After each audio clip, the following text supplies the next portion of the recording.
Exodus 13, dedication of the firstborn, Israel's wilderness detour, laws of Moses.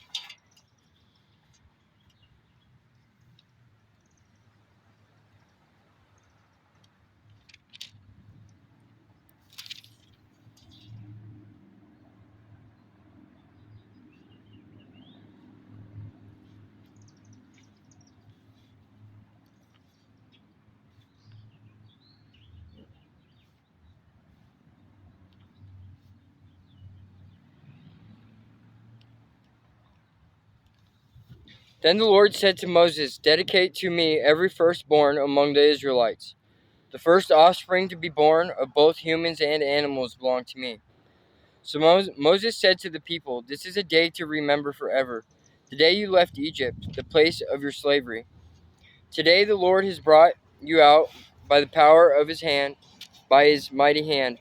Remember, eat no food containing yeast. On this day, in early spring in the month of Abib, you have been set free. You must celebrate this event in the month each year after the Lord brings you into the land of the Canaanites, Hittites, Amorites, Hivites, and Jebusites. He swore to your ancestors that he would give you this land, a land flowing with milk and honey. For 7 days the bread you eat must be made without yeast. Then on the seventh day celebrate a feast to the Lord. Eat bread without yeast during those 7 days. In fact, there must be no yeast bread or any yeast at all found within the borders of your land during this time. On the seventh day you must explain to your children, I am celebrating what the Lord did for me when I left Egypt. This annual festival will be a visible sign to you, like a mark branded on your hand or your forehead. Let it remind you always to recite this teaching of the Lord. With a strong hand the Lord rescued you from Egypt.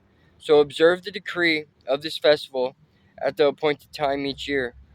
This is what you must do when the Lord fulfills the promise he swore to you and to your ancestors. When he gives you the land where the Canaanites now live, you must present all firstborn sons and firstborn male animals to the Lord, for they belong to him. A firstborn donkey may be bought back from the Lord by presenting a lamb or a young goat in its place. But if you do not buy it back, you must break its neck. However, you must buy back every firstborn son.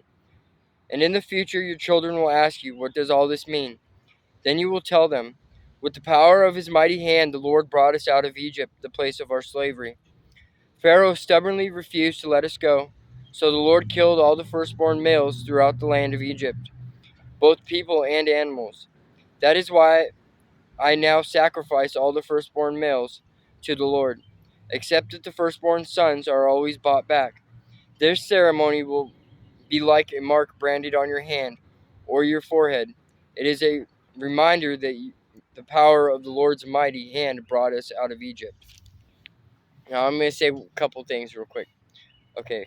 When it means that you sacrifice your firstborn son, it means that you dedicate him to the Lord. It doesn't mean that you kill him on the altar.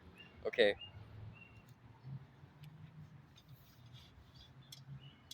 It means that he's dedicated to the Lord for the rest of his life. Israel's wilderness detour. Oh, and that celebration is the Passover celebration. Same celebration that Jesus was celebrating with the apostles at the Last Supper before he was crucified. Israel's wilderness detour. When Pharaoh finally let the people go, God did not lead them along the main road that runs through Philistine territory. Even though that was the shortest route to the promised land, God said, if the people are faced with a battle, they might change their minds and return to Egypt. So God led them in a roundabout way through the wilderness toward the Red Sea. Thus the Israelites left Egypt like an army ready for battle. Moses took the bones of Joseph with him, for Joseph had made the sons of Israel swear to this. He said, God will certainly come to help you. When he does, you must take my bones with you from this place. So the Israelites left Succoth and camped at Etham. on the edge of the wilderness. The Lord went ahead of them. He guided them during the day with a pillar of cloud, and he provided light at night with a pillar of fire. This allowed them to travel by day or by night, and the Lord did not remove the pillar of cloud or pillar of fire from its place in front of the people.